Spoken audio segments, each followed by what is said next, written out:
Hello, everybody. It is Monday, and you know what that means. It's time for our lovely, lovely show.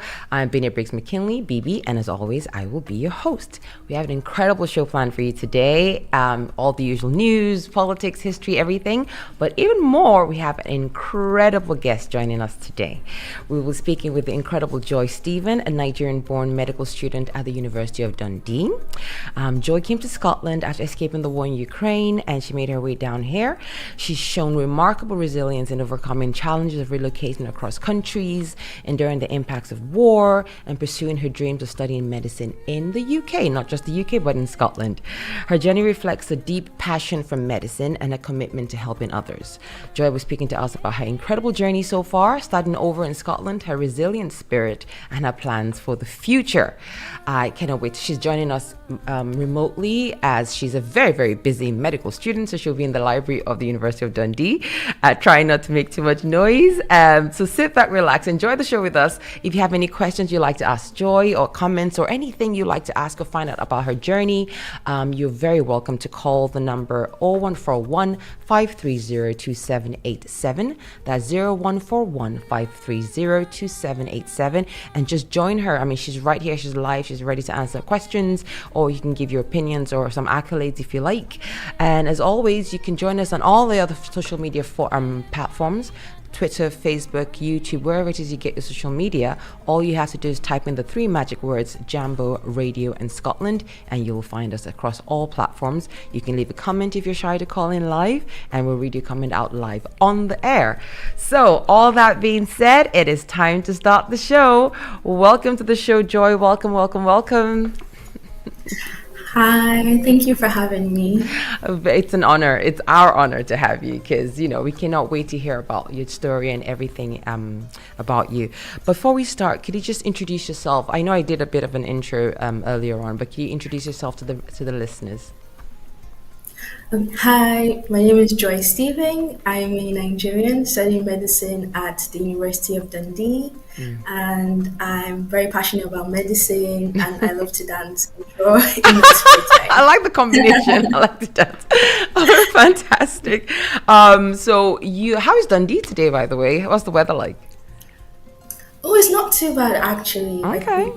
There's not much sun, but it's not raining, so it's little mercy. That's all we ask for. Just no rain. That's all we ask for. We don't need everything. As long as it's not rain.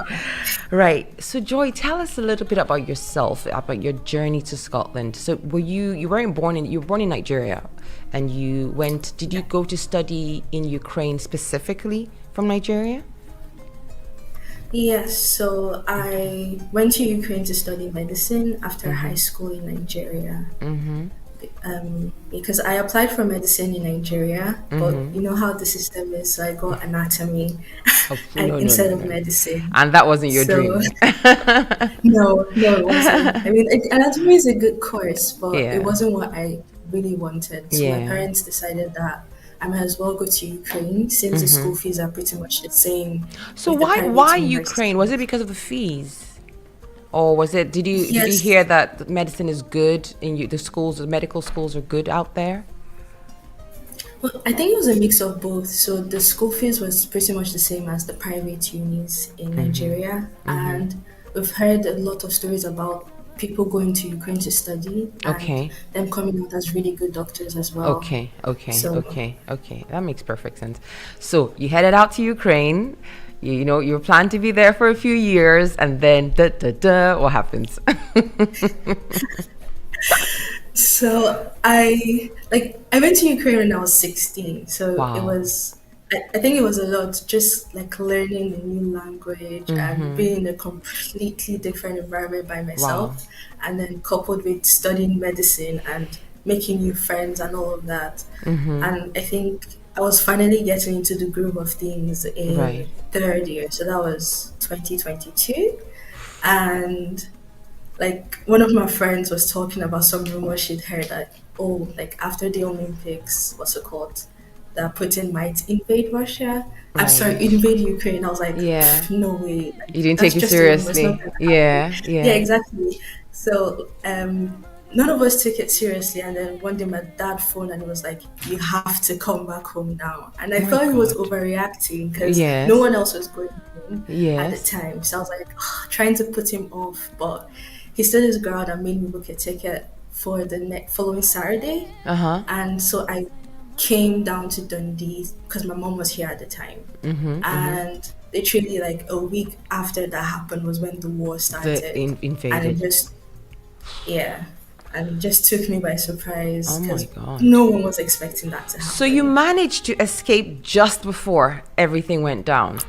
So you could have been trapped. Because Yeah. there was a period of time for a few weeks after the war started where a lot of African and Nigerian students were trapped in Ukraine. They were trapped. They couldn't get out. They were being mistreated at the border. There was a lot of horrible things going on. So you just Yeah. managed to just literally escape that. And Yeah. so, Yeah.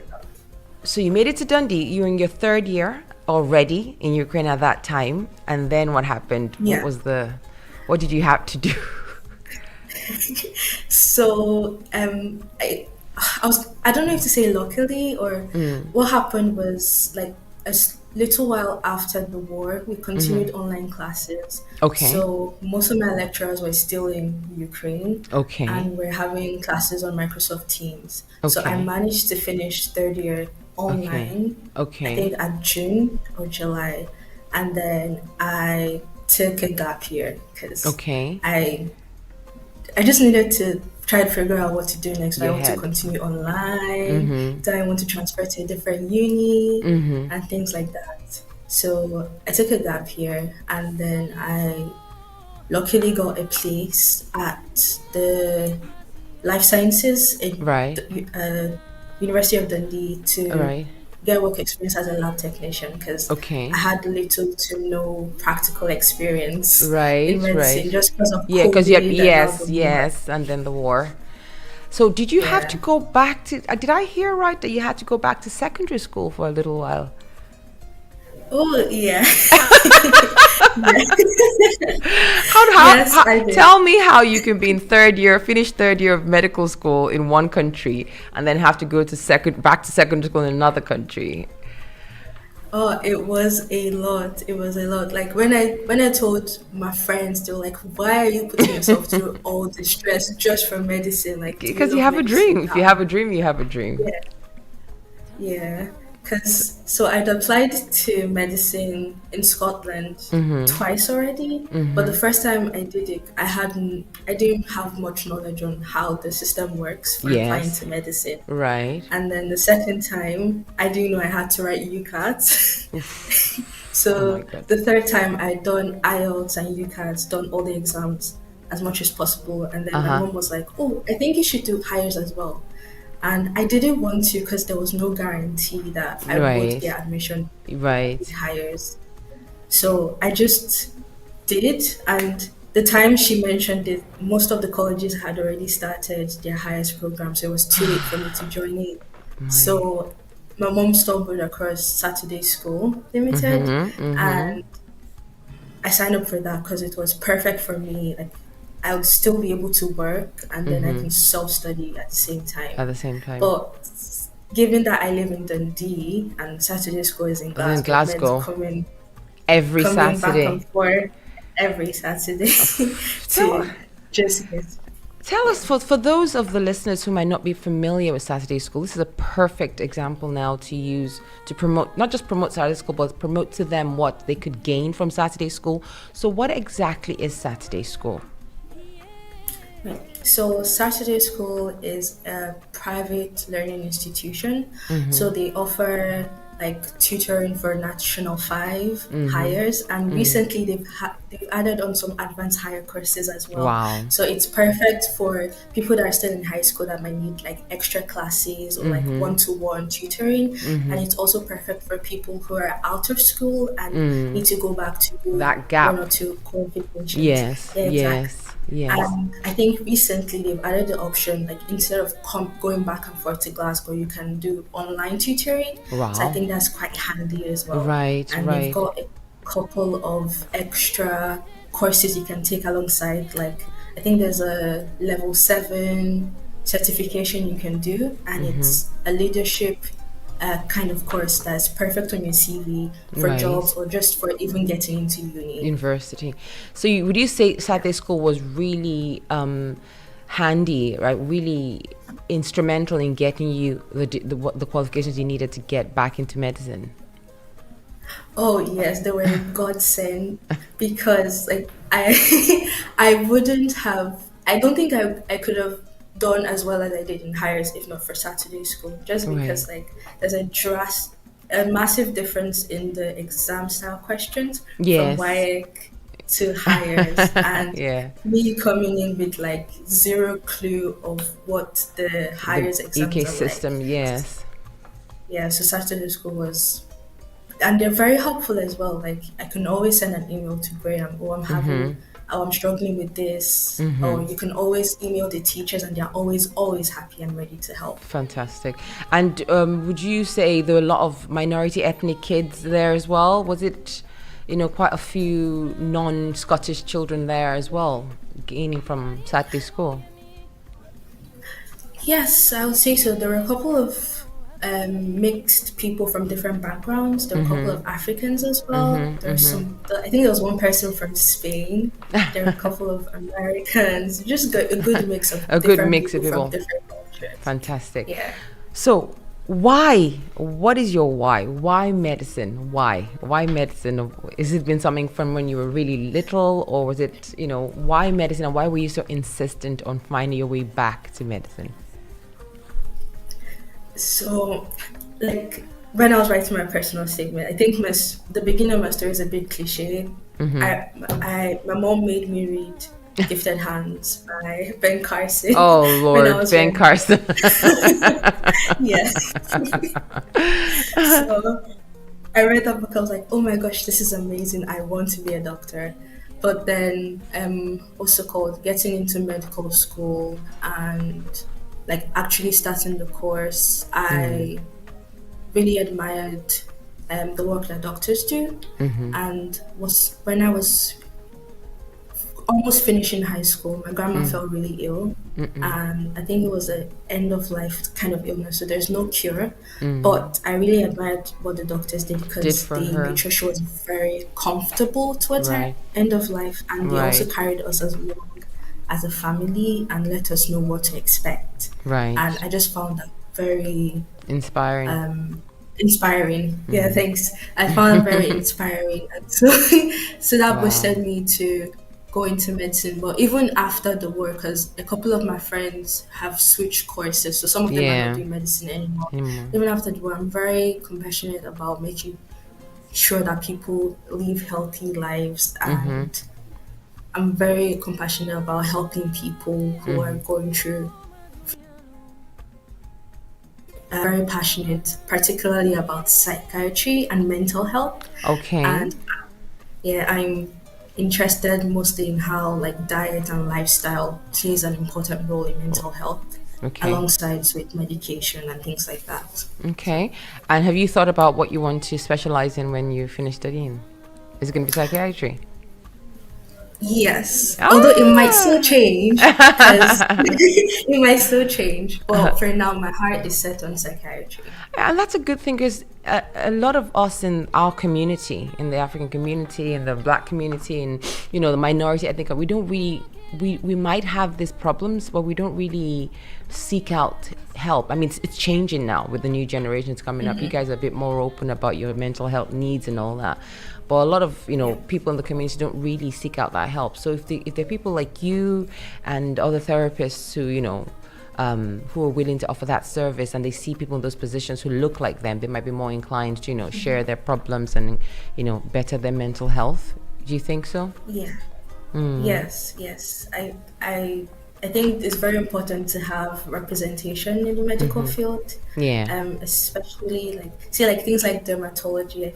You might feel more comfortable going to an It's, African dermatologist because yeah, they might understand the certain skin a better. conditions better. Yeah, so same thing with a psychiatrist. There's like cultural context that needs to be taken into account as well. So Yeah, and it's a shame because I think we really are the least likely to seek out help for mental health. But I do believe it's changing. I really hope it's changing. And by the time you graduate, maybe things might be much different. Yeah, hopefully. So how is it going so far? Are you in your first year now? Yeah, I'm in first Okay. year. So how is it going? So how old are you right now? I'm 21. So you're taking since you've been studying medicine since you were 16 years old. Don't worry, you're right on track. You're right on track. You're where you're supposed to be. Don't worry about it. I think it's all for you. Didn't give up. It's so easy for you to just change to biochem, anatomy, lab tech, Yeah. things like that, medicine adjacent things. But you wanted the real deal, so that's good. That's fine. How's it going? How's it going? Wow, it's been amazing so far. Like, I really like my classmates because everyone is so friendly and like It's Scotland. everyone's happy to yeah, generally. But like everyone's so happy to like share their notes and resources and like flashcards and things, which is quite refreshing because compared to Ukraine, it was slightly more competitive. So Okay, like some okay, people tend to okay. hoard resources and not Yes, as willing to share. And yes. I'm loving the fact that we get to do practical stuff from first year. Okay, And I find that very interesting. I mean, compared to where I'm coming from, I didn't get a right. chance to do a lot of practical stuff. I So think mostly Ukraine due is, to COVID. oh, was it because of COVID or because the way their system is set up, they do more theory to start out with, or was it COVID that caused that? I think it was a mix of both. I think so. The first 3 years in Ukraine, you do basic sciences, so theoretical knowledge, and then the last 3 years, you do practical stuff. Okay, But okay. here, They threw you right in. um, yeah, they throw you right in. But like they're holding your hand as you're going along. So they're not just like shoving you into where they're like, oh, go to Yeah, speak to them. yeah, Yeah. yeah. That's brilliant. That's brilliant. So, what's a typical day in the life like? Is it very heavy on the lecturing thing? Do you have time for yourself? Oh, for I can only speak for first year because I think first year is the timetable is the chillest compared to other years. So far I might have like 2 or 3 lectures a day, and then we'll have a session probably with the GP tutor just to talk about what a GP is and what their typical day in a practice is like. And then Yes. other times we might have like anatomy practicals, so dissections and stuff like that. So I have a lot of free time because Yeah. sometimes my classes finish at 1 p.m. Sometimes I finish as early as 11 a.m. So it's a Oh, good mix of okay. both. Yeah. It sounds super exciting. And how many years do you have to do? I've got 5 years, Okay. but there's an option to do like an intercalated degree between third year and fourth year. Okay. Could you explain to us what that means? So if you like to take a year out between third year and fourth year, you can do a course that's related to medicine. It's kind of like Yeah. a master's degree, kind of. Right, right. So you can either do it in University of Dundee or a different uni within Scotland, or if Right. you want, even in England as well. And then, so you take a year out to do that degree, then you come Come back, back. continue from fourth year, and then you Yeah. graduate with 2 degrees. And is that what you plan to do? I don't know You're yet. not sure yet. Yeah, I'm not sure yet. Okay. Yeah, I'm still looking at my options, and then Right. I I'll mean, make a your future decision. seems super, super bright. I think you should have brought my dark glasses, actually. Your future seems so bright. So tell us about your family. Do they move with you to Scotland? Are they here with you? Are they back in Nigeria? How is that going? Oh, so my family, it's a bit interesting because we've always been moving about. So my mom came to Dundee to do masters in social work Okay. in 2020. Okay. And so my mom and I've got my mom and my dad, a younger brother and sister. So my mom and my younger sister came to Dundee, Scotland, and then my younger brother was and my dad were in Nigeria. So my brother came to join me in Ukraine, I think Okay. 2021. As a student as well? Yes. Okay. Yeah, yeah. Yeah, so we both came back to Dundee together, then my dad eventually joined.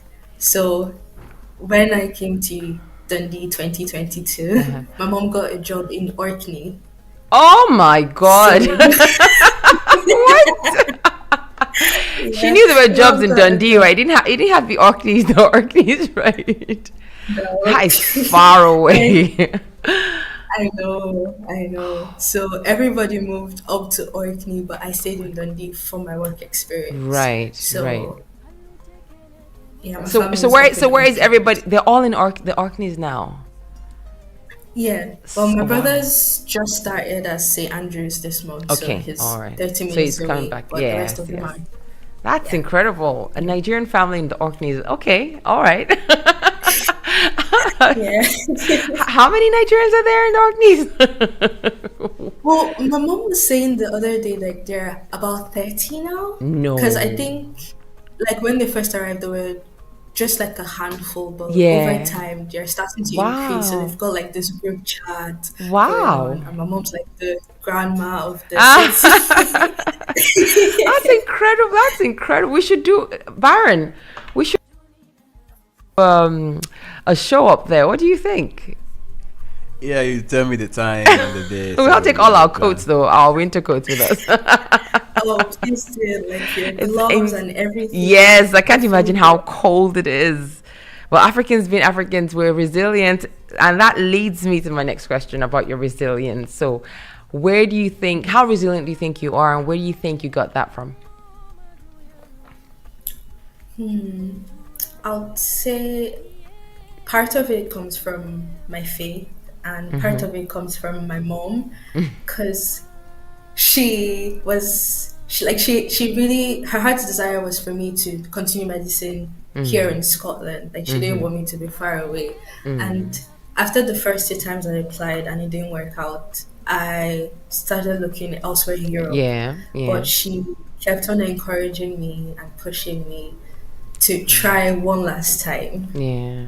for Scotland. And so because of that, I did. That's And brilliant. then, when I applied for the hires and everything, it felt very daunting. Oh, especially English, higher English.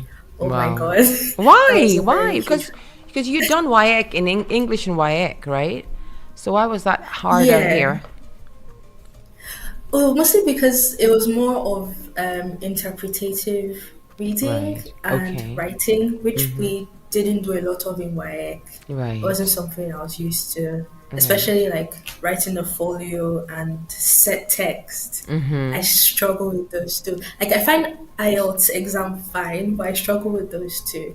Right. But yeah, like in the periods where I would find work and everything overwhelming, I'll just call my mom and she would encourage me, like, you've come this far, see it to the end, keep going, keep pushing. And Brilliant. then I would do a little more, and then she was just always there for me. And Right. I think I owe a lot of my success in this journey so far to my mom. Okay. All right. And also, do you think being Nigerian or being African has helped us a lot to make you a bit more confident and more resilient in the way you look at things or react to things?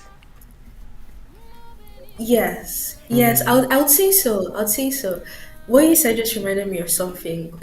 During my IELTS, the speaking part, one of my questions had something to do with why are Nigerians the most happiest people in the Oh, world? please. And I was like, well,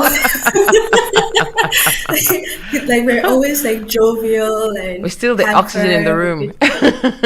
Yeah, exactly. Like if you walk into a room, you know that we're there. And I just thought back to, like, the way things are in Nigeria, you have to put in extra effort. You have to put in the extra work to get what you want, because like if you don't, it's not gonna happen. No, it's not. It's just not. Yeah. Yeah, we have to hustle. We Yeah. have to have that hustle mentality. Okay.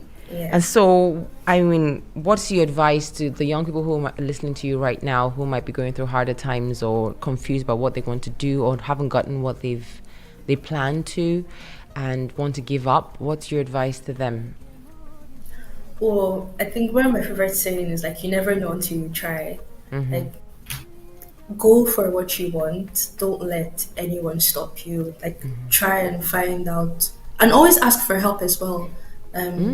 Because I think one thing, I don't know if it's a Nigerian thing, but I think sometimes we find it hard to ask for help. sometimes because we But have not to ask for money. We put don't on find it this. hard to ask for money, No, Sha. no, But no, no, no, no. No. that's separate. No, that's separate. Money is it's its own thing. But like just helping other because sometimes we need to put on this like strong front so we don't look weak or we don't look vulnerable. But it's not until you ask for help that you find out certain things. So Absolutely. just yeah, so keep going. Don't let anyone discourage you. Okay. And when you're feeling down, it's fine to take a break and step back and just breathe and keep pushing. Okay. And do you think there's any point in time, because you didn't give up your dreams, but do you think there's a point in time when if you've tried and tried and tried, maybe it's time to maybe find another dream? Or do you think just keep going until you get what you want? Mm. I know that's a strange I would question to say ask you because you got what you wanted, but what do you think? Was it worth it? I'd say it depends on the situation. So maybe it might be time to step back and reevaluate the approach, or maybe it's a time to look for a different path. Because if I hadn't gotten into medicine here in Dundee, I would have applied to other schools in Europe as well, or maybe I would have done a medicine adjacent degree and Right. then only lead Right. to medicine Right. because there are different paths to get to what we want. It doesn't always have to be a straight path as well. Okay. So your advice would be keep trying for what you want, and then if it's really difficult, just step back and reevaluate and see if you want to go on another path or keep pushing on your original plan. Yeah. Okay. All right. And what do you think I know you're just starting out in life and all of that, but so far, what do you think your biggest achievement has been so far? Ooh. I'll I'm not trying because I know like I think with medical students it's like our identities are our medicine. It's, Uh, it's really mixed up with that. Yeah. yeah, but I think like my biggest achievement like is not really getting into medicine in Dundee Uni. It was more of what's it called pushing through the barriers of getting into medicine as someone that hasn't schooled in Scotland because like before I ever applied I emailed several schools and I told them oh I'm from Ukraine, this is what's happened, these are all the qualifications I've had so far, what do I need to do to be able to apply to medicine, and the responses I got weren't very encouraging. Wow. Like it was basically like, "Oh, we're so sorry this has happened, but there's nothing we can really help you with." Oh my God. And that was very disheartening. Discouraging. And Yes. yeah, so I was like, "Oh, there has to be something." Like I don't know any other person of color that is going to be in this situation, but I want to push through. Yeah. I need to be heard. I need people to know that there's someone in this situation because I Yeah. recognize that it's probably not something that's happened before. Yeah. And I know that they're very strict with like entry requirements just in Yeah. the UK generally. So what's it called? Like I pushed past the emails, I went for open days, How do you asked the get questions. the audacity of you? Like, is the actual audacity to actually see this dream and think, look at all these barriers in front of me, and I'm going to go for it. Like, I cannot believe how many barriers were put in front of you, and you still managed to. Did you hop over them? Did you go around them? Like, and you still got to your destination. It's incredible. It's Yeah, incredible. Are you I think I stubborn? Are was you a stubborn person? no, I'm not. I'm actually quite like calm and reserved. So like So where do you get this? Where do you get this backbone from? Like, I know you said your mom and your faith, but something it has to be you as well. yeah, I think I got angry at a point at how difficult it was Yeah. for people from a person from a different background to get into medicine because I could see that there are other courses that I can easily, Easy excuse me, getting. easily get into with my WIG, and I recognize that medicine is slightly different, but there was no consideration being made for people of color, like from Ukraine, to get into medical schools in the UK, and I thought that Yeah. wasn't fair. And Okay. I wanted to I just wanted to be heard, like let people know that I'm this is what's here. happening. Yeah. Yeah, I'm here. I need you to see me. Yeah. Yeah. Do you know by doing this, you literally have opened the way for so many other people? Do you know that? Like, just by what you did and just by being there and just by being you existing in that space you're existing right now, you've literally opened the way for so many people. Wow. Baron, what do you think so far? What do you think so far about what Joy has done? I think it's really it's great, and it's very very is an inspiration for younger people as well, Absolutely. and for people that also moved from Ukraine that didn't finish studying there. Actually, this is the first time meeting someone that moved without finishing, school there. Yeah. I lived in Ukraine myself, 2012 to 2016. I did my first degree there, and I have friends that Wow. have families there, and Right. they moved here as well. Right. So it's always good to meet Somebody else. someone else that was there, that was there too. People should speak language to each other now. I don't know those. At least you're both from Ukraine. No, it's more Russian and Ukrainian. Dobrovic. Yeah, the building, all of that. Yeah, that's Prava. Okay, that's your full sign. Yeah. But I just need to ask. So, which part of Ukraine did you study in? Was it Kiev, or were you closer to the western side? What? I was way closer to the western side. I was in Ternopil. Really? Yeah. I happen to be in Ternopil as well for my last 2 years, See? and No way. yeah, See? Wow. yeah. Such a small world. Very, very small world. Nigerians are everywhere. What's wrong with Yeah. you guys? So no, honestly, but seriously, Joy, it's brilliant to know that you were so determined and you kept pushing. It's inspirational. And you telling this story, a lot of young people who are listening now who might have been wanting to give up or change to something else will probably be like, no, I'm going to keep on pushing, because if she can do it, I can do it. Because if you can see it, you can be it. If you can't see it, you can't. Representation matters a lot. So by you just existing, like I said earlier on, somebody's going to be inspired. Not one person, not two, several people are going to be inspired by that and keep pushing for their dreams. I've worked with a lot of Ukrainian refugees who came into Scotland, and a lot of them were, very well accomplished back home. But because they couldn't speak English, they couldn't find any jobs that suited. And that, just the language barrier alone, they couldn't find any jobs. So they all became cleaners and factory workers and stuff like that. And back home, they were lawyers, they were lecturers, all kinds of things. But if you don't speak the language, you cannot become a lawyer in this country, or a doctor, or a lecturer if you don't speak English. And then they, but they were very happy to work. Don't get me wrong. They were all very happy to work, even if they were quote unquote menial jobs. They just wanted to make some money so they could, send for their people, or at least start learning English and then move up to the next stage. You're lucky. You already had the English background, so you were you managed to, it was a different set of challenges, let's say, for you. But it's not easy coming from a war-torn country, or a country at war, and making a new life in a new country. It's not easy in any way, but you just make it look so simple. You're like, yeah, studying medicine, yeah, big deal, no big deal. It's amazing. And you're so humble about it as well. You're so humble about it. Just don't fail, though. After all this hype, don't fail, though. Just keep going. Failure is not an option. No. So what are your short-term plans, and what are your long-term plans, do you think?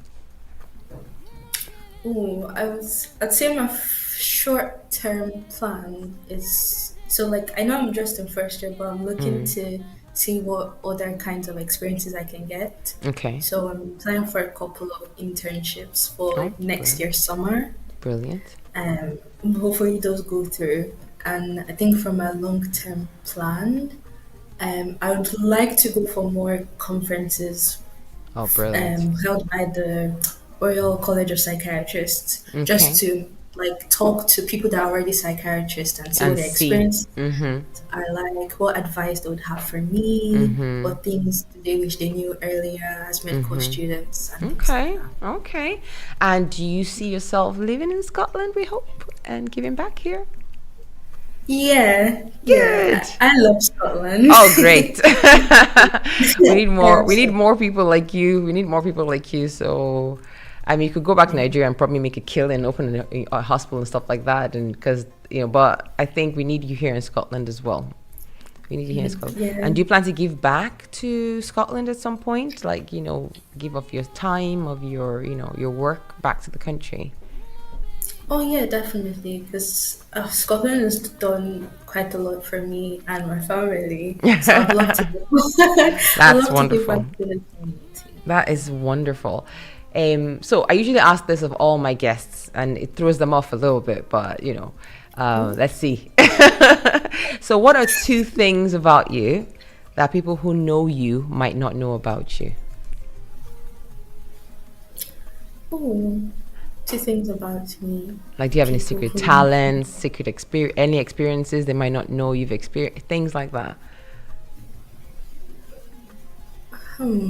let's see.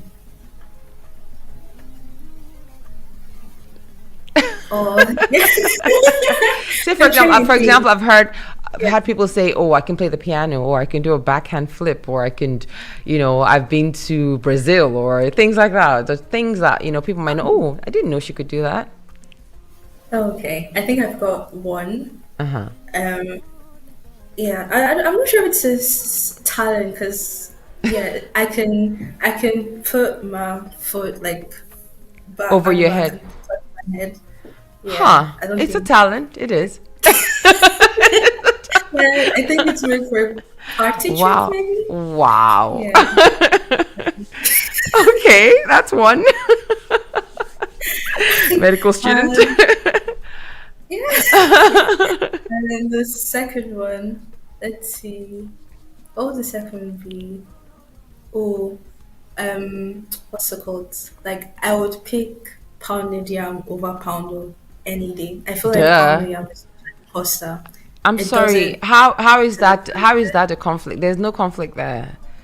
There's, No, because I know a couple of people that love poundo and they're no, like, there's oh, something pounded yam wrong. is not right. No, that's something wrong. Baron, are you hearing this? Yeah, so only lazy people love poundo. So What?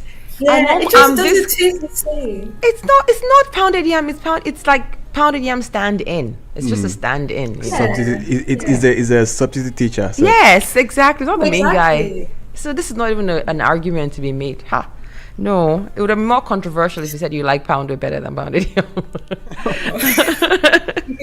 So if people, the young people who heard you talk about Saturday school, want to reach Saturday school or find out more, how do they go about that? Oh, I think also, sorry, I need to correct some things. I Okay, think they tell are me. now the Education Academy Okay, Limited it's because I not called think their Saturday name school changed. anymore. Okay, Yeah, Education I think it's Academy. called. Yeah, so I think Okay, if you just type that online, it would show you their email, and right. so you can send You them an can apply. email or you Right. could phone the number on there. They Okay. are usually quick to respond as well. Okay. So if Okay. you just give them a ring and just explain, then they'll be able to give you more information about which of the services that might be Suits you better for you best. to try out. Yeah. All right. So, young people and parents who are listening, if your child needs that extra help or there's that gap between them, their studies and them getting qualifications for certain courses or anything, if they just need help studying or boosting their education, just, Google Education Academy, formerly Saturday School, and then you get some contact information and you'll be able to contact them and tell them the situation your child is in or you're in, and they'll get back to you quickly and help you. Correct, Joy? Did I get that right? Yeah. Yeah, Okay. yeah, that's perfect. Joy, thank you so much. I know you're super duper busy, so we're not going to keep you for much longer because I know, you're super busy. I can see you in the I can see people behind you in the library and everything. Are you in a booth, one of those booths Oh that my goodness. soundproof or something? Yeah, Yeah, yeah. I can tell. Okay, that's good. Clever doctor to be. So we'll let you go just now, but please know you're a friend of the show now. Okay, you're now a friend of the show, meaning you can come back anytime. Meaning if there's anything you want to talk about or you want to share and you want to come back, you're very welcome to come back anytime. Meaning if you're in Glasgow, you can pop into the studio if you like. And we're gonna keep tabs on you as well because we want to know where this story goes. You're an inspiration. You can't run away from it. Sorry, it's happened already. You're an inspiration to young people, to older people, anybody, to everyone who's ever thought about giving up but didn't. So thank you so much for coming from the kind of family you come from.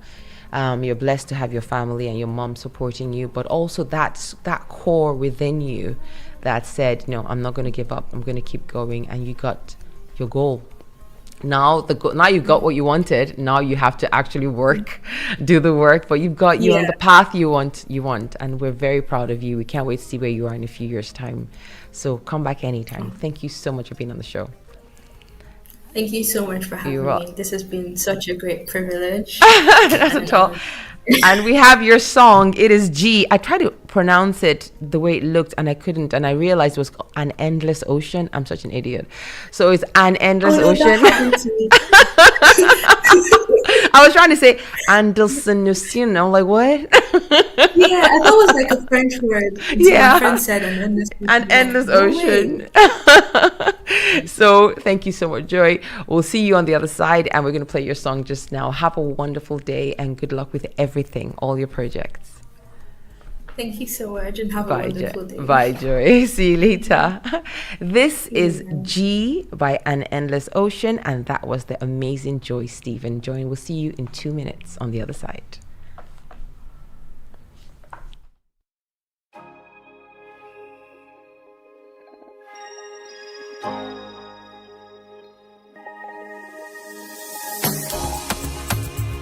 Yeah, how can I hide from your goodness? Tell me how could I hide from your love? Boy, you shit me, I need you the closest. It's unforgettable and reminder who you are. When I'm up, you're my spiral. You're my backbone, my spinal. Me, I do everything you say, cause your every word is final. You're my rock, you're my solid jaw. You're my pillar, you're my pilot. I mean, I look at what you made, and everything is special. Gigi Mojilo, you're the one I call. Like, oh, baby, so come. I need you, only you, in each and every way. On each and every day. There's something I can't replace. Gigi Mojilo, you're the one I call. Like, oh, baby, so come. I need you, only you, in each and every way. On each and every day. There's something I can't replace. Of all that there is, you're the surest. There's no probability you've been here the longest.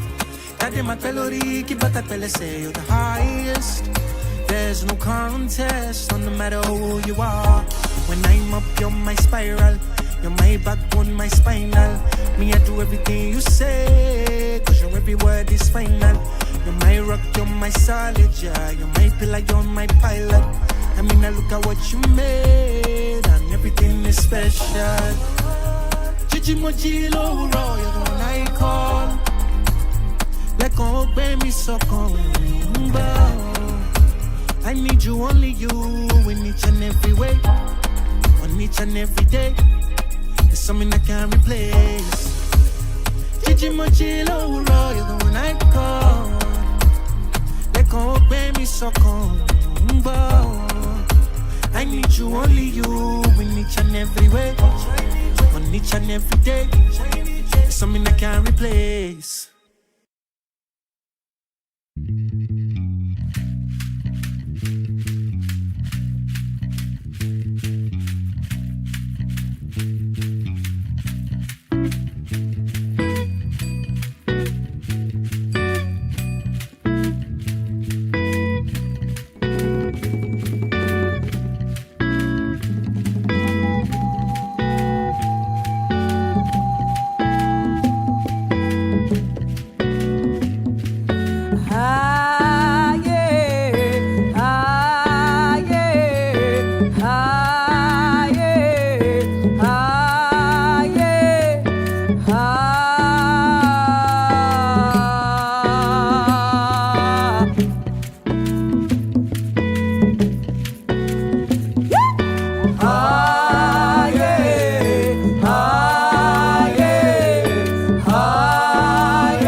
nasi buyi sultan do buyi sultan do buyi sultan do buyi sultan do buyi sultan do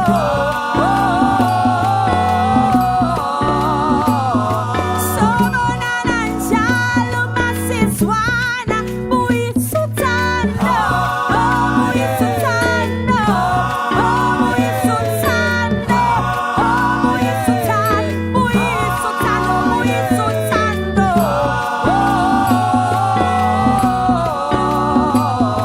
sono nananjalo masiswana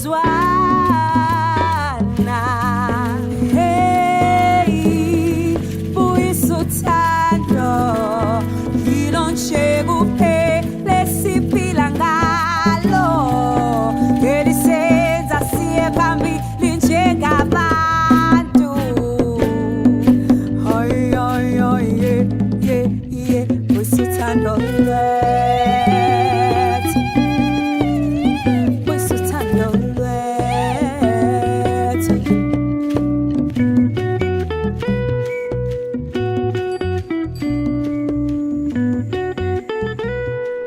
Hi, that was the amazing Joy Stephen. She's a medical student in the University of Dundee. And she was just telling us about her journey from Ukraine. She had done 3 years of medical school in Ukraine. The war broke out. She had to come back to the UK and start all over again.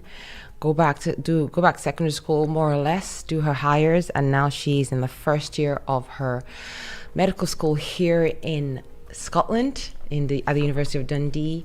Starting all over again, but with a smile on her face. She's happy to do it, and she achieved her aim. She went through so many obstacles, and she just kept determined to get back on the track and study medicine. And that kind of resilience we can all learn from. That kind of resilience is something we can all admire, and wish her the best on her journey. And we'll be keeping tabs on her to see where she, in a few years' time, where she is. It's incredible to meet people like that and share their stories. So thank you so much, listeners, for being here with us. Okay, Baron, we are about to go into. I was not going to do the travel segment this week, but I'm going to do it. Do you know why? Why is that?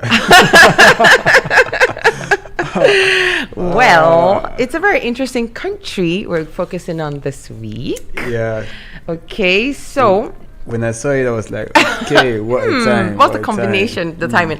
Okay, before we do the travel segment, we're going to talk about a story that's been making the rounds, but we're coming at it from another angle. Okay, we're not going to talk about the salacious nature of it, of what everybody's been talking about, but maybe the why, and maybe I could change your minds as to why this all happened. So we all heard about what happened in Equatorial Guinea last week, but we're not going to focus. This is a very, respectable show. We're not going to focus on the more salacious nature of the story, but let's talk about Baltasar Ebangegonga, the saga, and maybe why it could be the videos were leaked in the first place. Okay, so what the rest of the world sees as a sex tape scandal could in fact be the latest episode in the real life drama over who will become Equatorial Guinea's next president. You see the angle I'm coming at it from? So over the past fortnight, dozens of videos, estimates range from 150 to more than 400, have been leaked of a senior civil service servant having relations in his office and elsewhere with different women. They flooded social media, shocking and titillating people all over Africa and beyond. Many of the women filmed were wives and relatives of people close to the center of power. It appears some were aware they were being filmed while having relations with Mr. Ebang, who is also known as Bello because of his good looks. One theory is that the leaks were a way to discredit the man at the center of the storm. Mr. Egonga is a nephew of the president, Teodoro Obiang Nguema, and one of those who are thought to be hoping to replace him.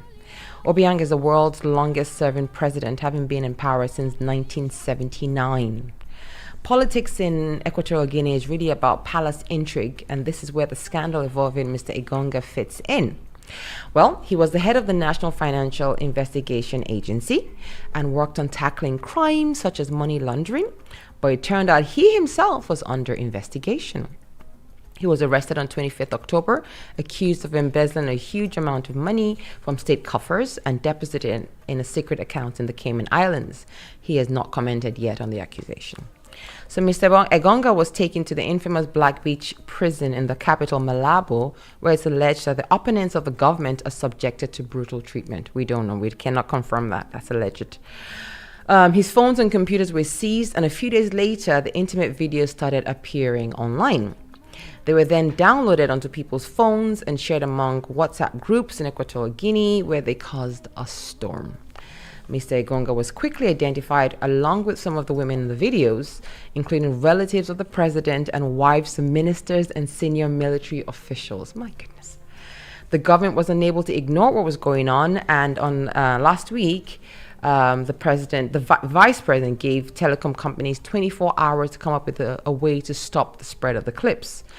He says, "We cannot continue to watch families fall apart without taking any action."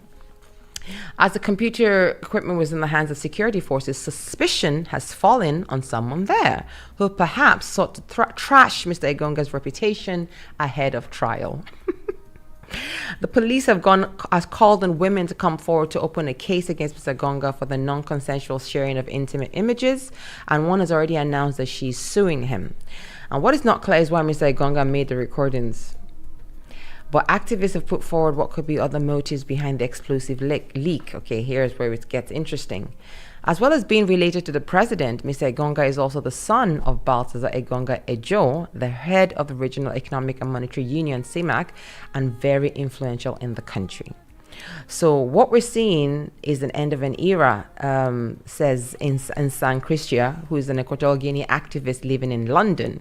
Okay, this is internal fighting. There's secession going on, and this is internal fighting. He also alleged that the Vice President Obiang was trying to politically eliminate anyone who could challenge his secession. The vice president, along with his mother, are suspected to be pushing aside anyone who threatens this path to the presidency, including Gabriel Obiang Lima, another son of the president, who was the oil minister for 10 years and then moved to a secondary government role.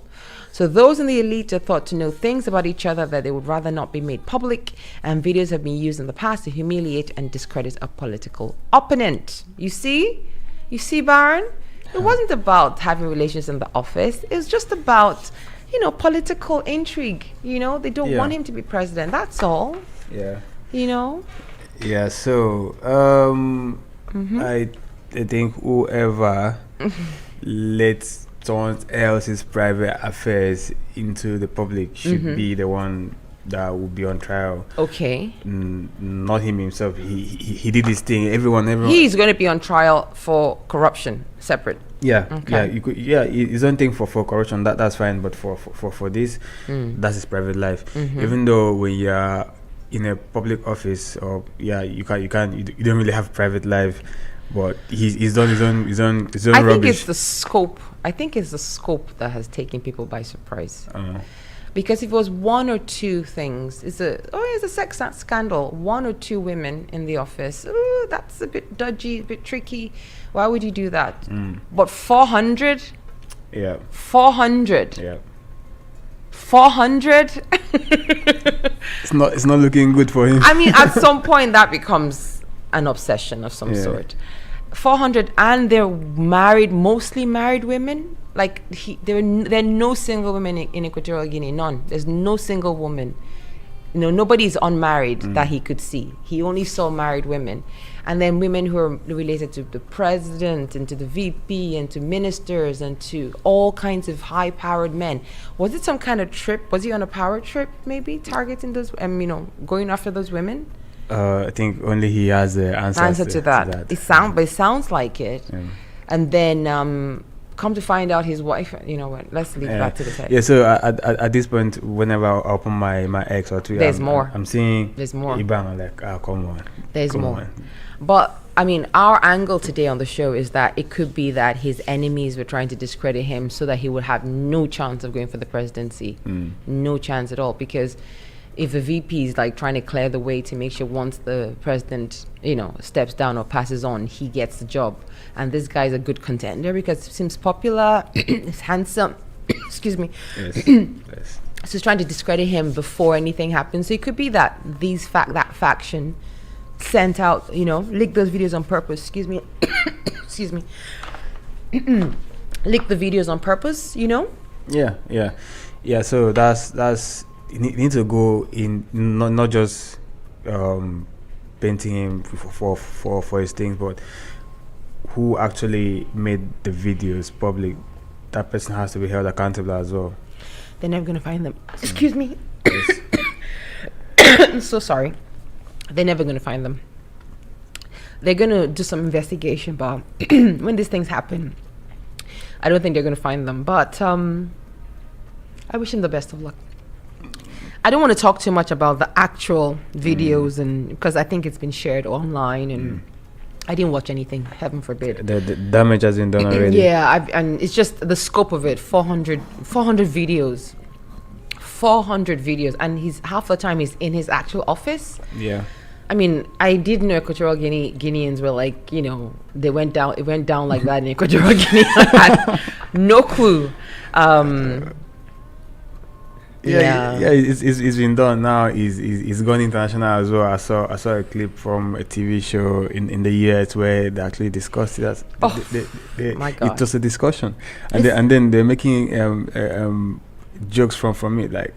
Of course. I mean, this is a country where you think of it, you start thinking of one or two things you know about it, and then now it's like on the map as, Oh yeah, single-handed put the country on the map. Literally. Right, okay, let's pivot a little bit and go into our African travel segment. Now, if you admire Ebang, or you look at the beautiful women in the videos, or the pictures of the ladies he had dalliances with, or you looked around the environment and you say, oh, that looks nice, or what is Equatorial Guinea? Where is Equatorial Guinea? Who is Equatorial Guinea? I want to, find out more. Should I visit Equatorial Guinea? Baby, I got you. Bibi's got you. Don't I always have you? You always do. Okay, so I got your notes to take. We're all going to sit down together and find out more about Equatorial Guinea, who they are, what their culture is, history, and if we should visit in our African travel segment this week. So here is introducing Equatorial Guinea. Here we go. Equatorial Guinea is a small Central African country that is located on the west coast of the continent, bordering Cameroon to the north, Gabon to the south and east, and the Gulf of Guinea to the west. The country is made up of a mainland, Rio Muni, and several islands, with its capital city Malabo located on its largest island of Bioko. The second largest island is Annobon, located about 370 miles southwest of Bioko. This island is home to a small population and is covered in dense tropical forest. The third and fourth largest islands are Carisco and Elabi Chico, both of which are located near the country's southern border with Gabon. Equatorial Guinea has a beautiful and vacation-like tropical climate all year round. The population of Equatorial Guinea is estimated to be around 1.5 million people, and the country is known for its diversity of ethnic groups. The Fang people are the largest ethnic group in Equatorial Guinea, comprising around 85% of the population. The Bubi people, who live primarily on the island of Bioko, make up about 6% of the population. Other ethnic groups include the Ndoe, Anobanese, and Bujiba. Despite the diversity of ethnic groups, Equatorial Guinea is a relatively homogeneous society with a strong sense of national identity. The Equatoguinean flag features a blue triangle which represents the sea and the country's fishing industry. The official languages of Equatorial Guinea are Spanish, French, and Portuguese. Equatorial Guinea is the only country in Africa where Spanish is an official language, and it has a high literacy rate of over 96%. Equatorial Guinea is one of the smallest oil-producing countries in Africa, and it has one of the highest GDPs per capita on the continent. Equatorial Guinea is also home to one of the world's largest liquefied natural gas facilities. The country is a member of the Organization of the Petroleum Exporting Countries. The local currency is the Central African franc, CFA, which is also the currency of 5 additional independent states in Central Africa. The political history of Equatorial Guinea is a complex one that spans centuries, from before the arrival of Europeans to the present day. The region now known as Equatorial Guinea was originally inhabited by various Bantu-speaking tribes, who were later colonized by the Portuguese and then the Spanish. Before the arrival of Europeans, Equatorial Guinea was a collection of highly organized tribes, including the Bubai, Nawe, and Bengai. These tribes had their own effective political systems, which were largely based on their culture, traditions, and customs. They lived in small, self-sufficient communities. The arrival of the Portuguese in the late 15th century brought about the beginning of the transatlantic slave trade, with Equatorial Guinea being a major source of slaves, and in the 18th century, the Spanish took control of the region. Equatorial Guinea gained its independence from Spain in 1968. Equatorial Guinea is classified as a presidential republic, with President Teodoro Obiang serving as both head of state and head of government. Equatorial Guinea boasts of a rich and diverse landscape and exotic wildlife that is sure to amaze any nature lover. The mainland region of Equatorial Guinea is dominated by the Mbini River, which runs from the border with Cameroon to the Atlantic Ocean. There are also numerous other rivers and streams throughout the country, including the Benito, Muni, Uoro, and Como. In addition to the rivers, Equatorial Guinea has several mountains and highlands, including the Crystal Mountains, which run parallel to the coast, and Pico Basile, which is the highest point in the country at 3,008 meters above sea level. These mountains and highlands are home to a variety of flora and fauna, including the elusive drill monkey and the endangered cross-river gorilla. The islands of Equatorial Guinea are known for their beautiful beaches, coral reefs, and clear waters. Bioko Island, the largest of the islands, is home to the Pico Malabo National Park, which is a protected area that covers more than 1,000 square kilometers of rainforest and wildlife. This park is home to a variety of bird species, including the African gray parrot and the green turaco. The waters surrounding Equatorial Guinea are also rich in marine life, with a variety of fish, dolphins, and whales found off the coast. The country is also home to several national parks and protected areas, including the Monte Allen National Park, which is a UNESCO biosphere reserve that covers more than 3,000 square kilometers of rainforest and wildlife and is home to over 400 species of bird. One of the most fascinating cultural practices in Equatorial Guinea is the Fang Mem Vet ceremony. This ceremony is held to honor and communicate with the ancestors and involves music, dance, and storytelling. Equatorial Guinea also has a rich musical tradition, with a variety of styles influenced by both African and European music. One popular genre is makassa, which originated in neighboring Cameroon and has since spread throughout the region. Traditional instruments such as the xylophone, marimba, and drums are also widely used in Equatorial Guinea's music. The country also has several major festivals throughout the year, which include the Bubai Cultural Festival, the International Film Festival of Beta, and the Feast of St. Joseph, which is celebrated by the Ndawe people. When it comes to food, Equatorial Guinea has a variety of delicious and unique dishes. One popular dish is called mboamba, which is made from cassava, plantains, and fish. Another popular dish is suya, which is grilled meat seasoned with a spicy peanut sauce. Fufu, a starchy staple made from cassava, yams, or plantains, is also commonly eaten. Equatorial Guinea may be a small country, but it has made significant strides in modernizing its infrastructure. The Malabo International Airport is a modern facility that offers international flights to major destinations around the world. Equatorial Guinea also has a network of well-maintained roads that connect major cities and towns, making it easy for visitors to explore the country. Luxury hotels and apartments are available in Malabo and Beta, providing visitors with comfortable accommodations. In terms of transportation, the cost of taxis and buses is relatively low, making it easy to get around. Personal safety is a top priority in Equatorial Guinea, and the country has a relatively very low crime rate compared to other destinations around the world.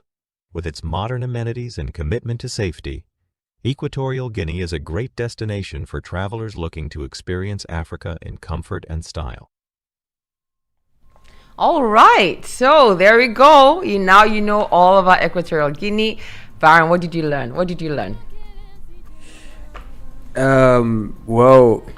It's a very Nice country. No,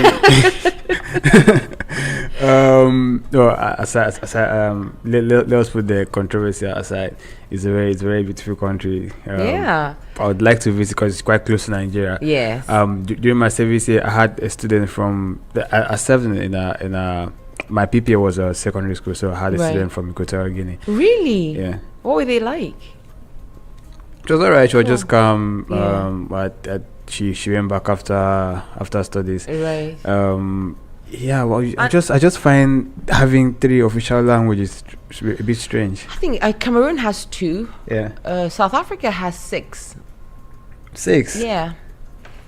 South Africa has 6. I mean, they use English, but they also have Zulu, they have Xhosa, they have all the others. So, it's doable. It's doable.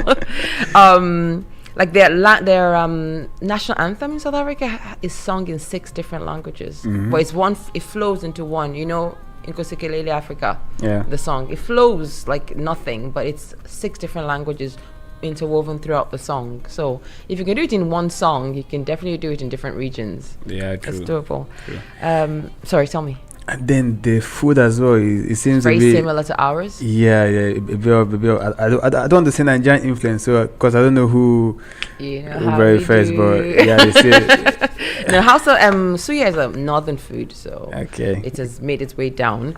And I like the fact that they're only 1.7 million.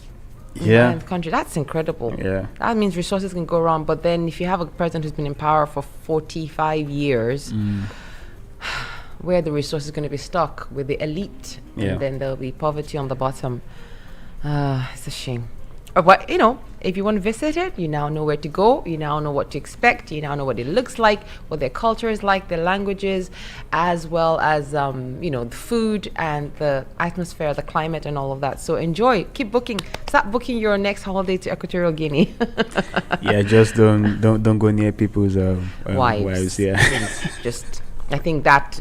Okay, no wives. All right, here is Game Changer by Flavor, and we'll come back and talk about the US election results on the other side. See you soon.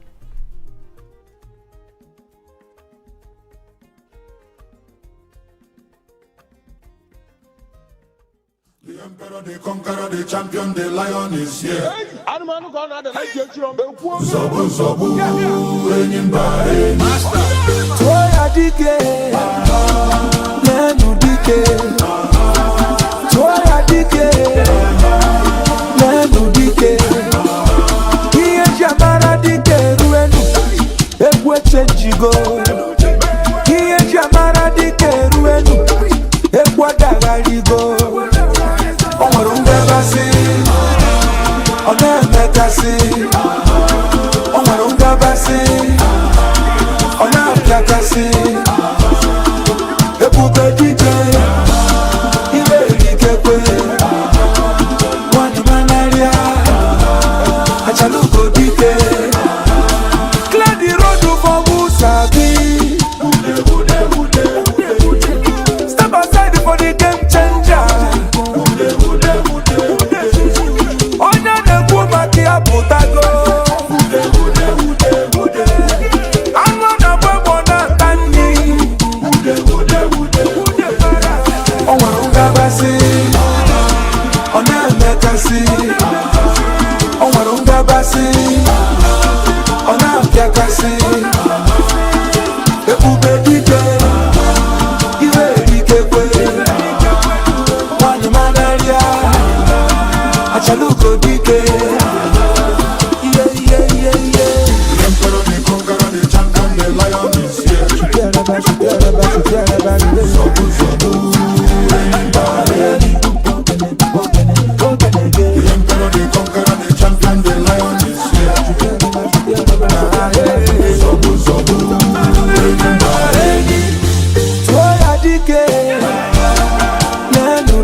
my 5% Igbo blood was feeling that one.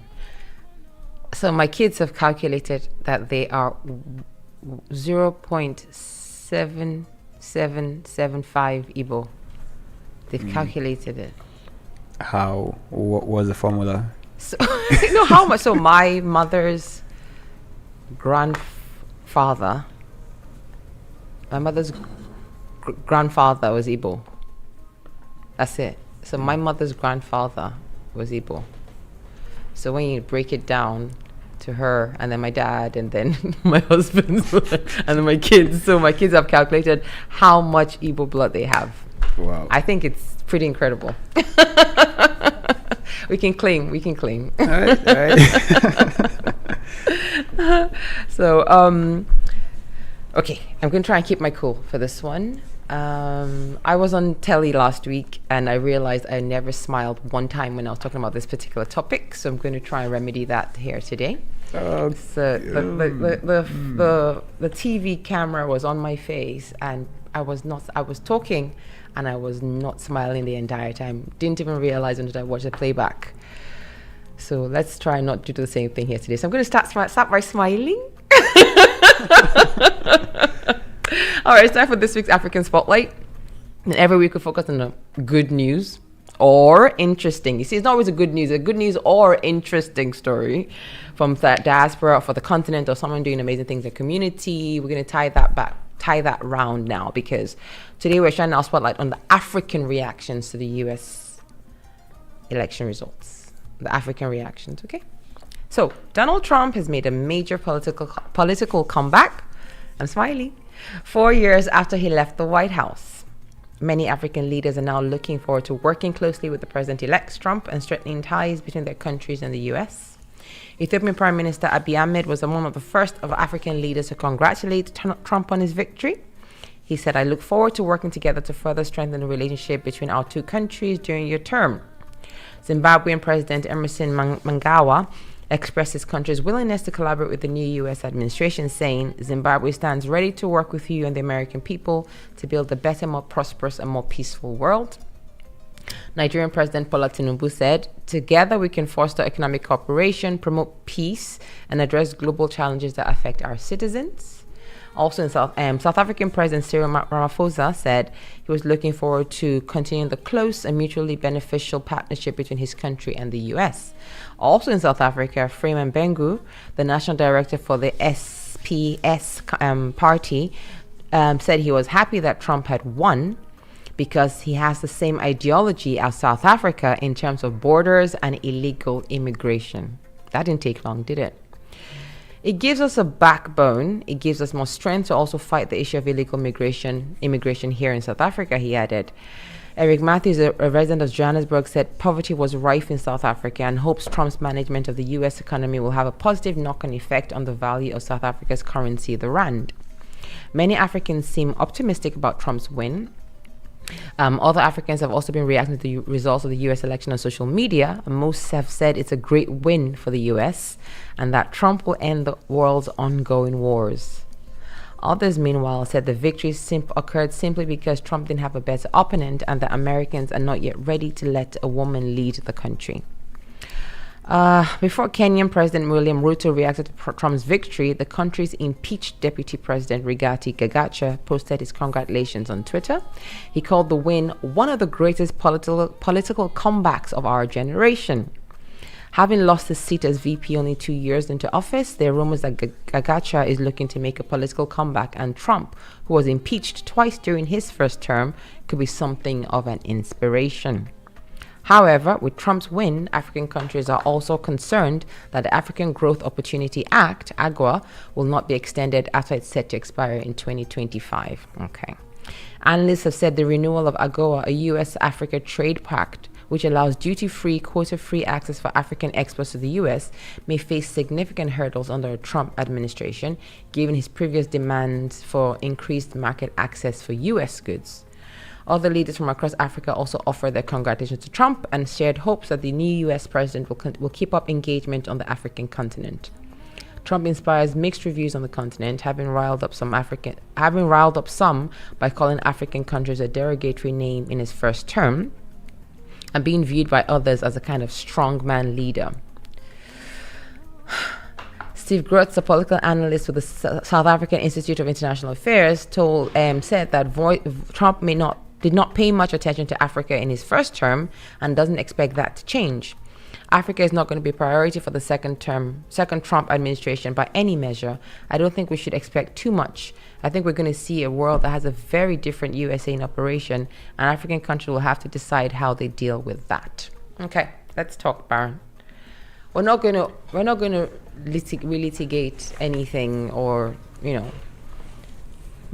done a lot of that over the last few weeks. But what do you think a second term for Trump is going to do? The effect for Africa. What do you think? I don't expect anything for Africa or Africans. He's going to do what's best for his people first and his country, or what he feels is best. What he and his cabinet. Thank you. What he feels is best. However, I lost interest in U.S. politics or other countries' politics after I saw the turn off of Nigerian politics as well. So I was like, let me not really. But that's why initially I was like, it's just the people have to choose between two top jokers respectfully. that was me then, and they've picked one. They've picked one, so they have to deal with it for the next 4 years. I mean, the fact that it was a popular vote, the fact that he won the popular vote, not just the electoral vote, is that was concerning to me. That was a bit shocking to me. Not a bit shocking, very shocking.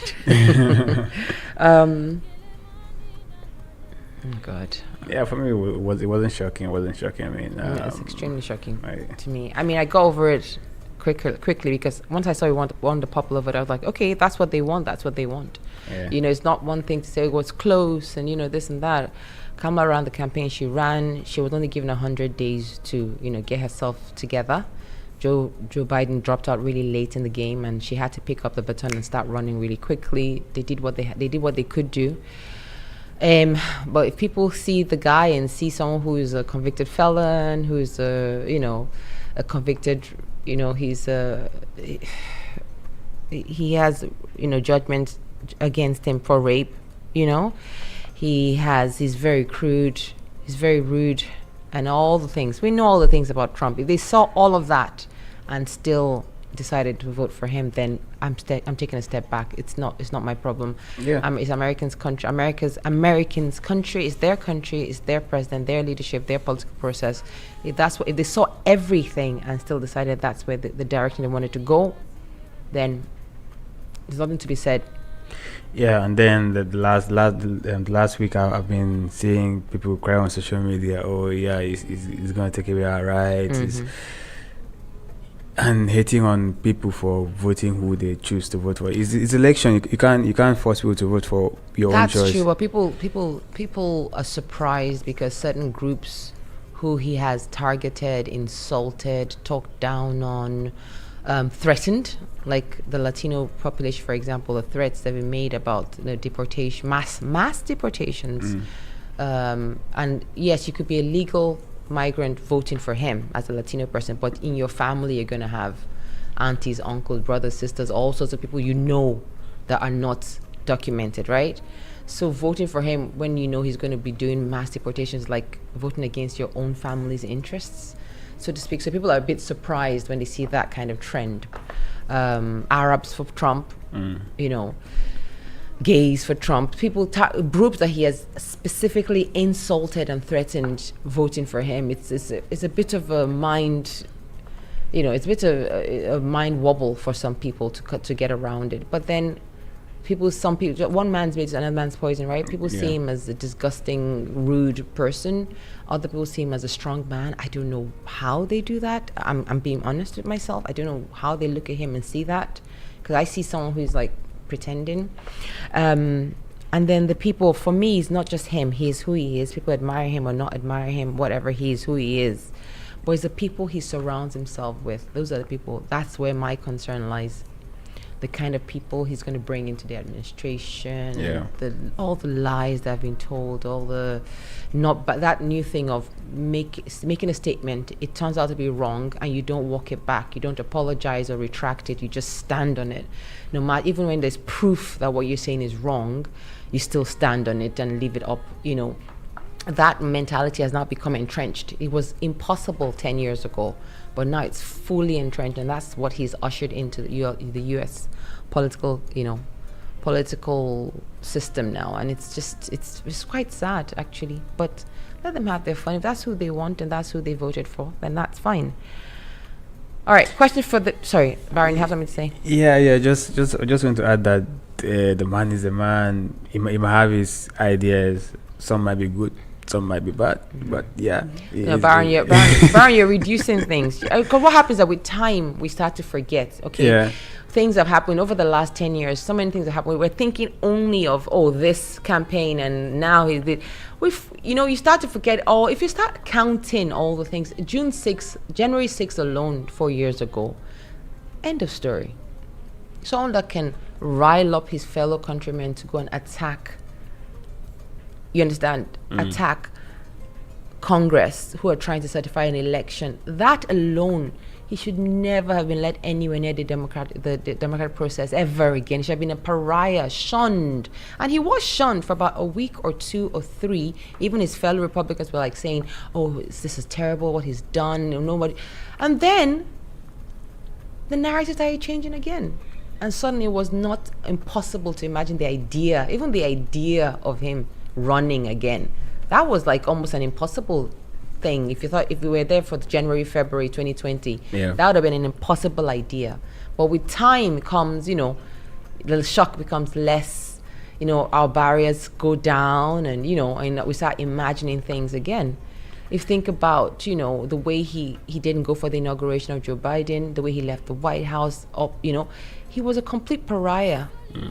Very graceless in defeat, and kept on giving the big lie, disproven in so many courts of law that he didn't lose the election, he lost the election. So a person like that, with that kind of character, to be given the reins again to lead the country, like I said, because it's a popular vote, I'm going to leave it alone. But honestly, it's baffling to me. Yeah, it just shows where leadership is in the world. Where I'm telling you, this is acceptable. Where a party can put out someone like this as his best candidate, because they know he's popular with the people, with the base that they're trying to appeal to. That's all of it. And then they can use him as a Trojan horse to get in to the positions they want to get in, to raise the money they want to raise. And it's all about money and power at the end of the day. You see, like I said before, they had to pick between two jokers, and So the question of the day is, why do so many Africans admire Trump despite his crudeness and checkered history? Why? He's shown us who he is.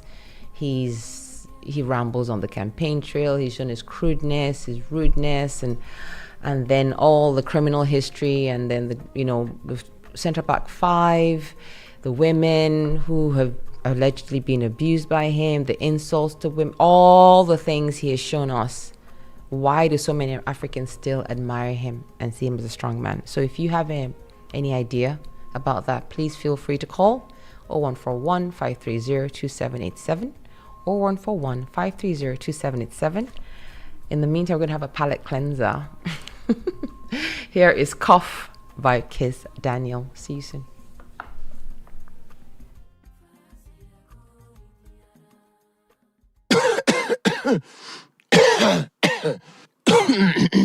All right, go.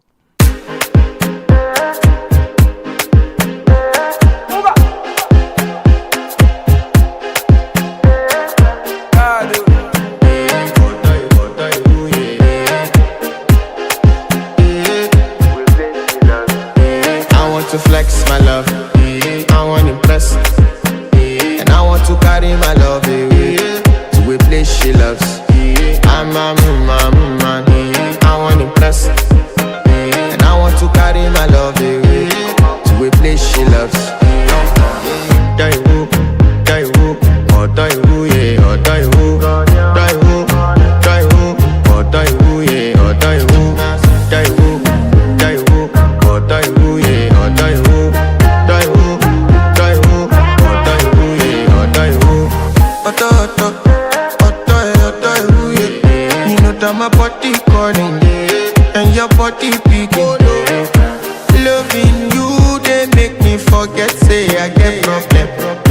end of the night, enter bathroom, fresh up. I want to flex my love, I want to impress, and I want to carry my love away to a place she loves. I'm a man, I want to impress, and I want to carry my love away to a place she loves. Die woo, oh die woo, yeah, oh die woo, die woo, die woo, oh die woo, yeah, oh die woo, die woo, die woo, oh die woo, yeah, oh die woo, die woo, die woo, oh die woo, yeah, oh die woo. Who the f is your bestie? Danny bro, eh. You don't want to find my trouble. Enter bathroom, fresh up. She na me you come to when your heart break. Motion she heartbreak. Now me the bite dinner for your man thing. Enter bathroom, fresh up. I want to flex my love, and I want to carry my love away to a place she loves. I'm a man, and I want to carry my love away to a place she loves.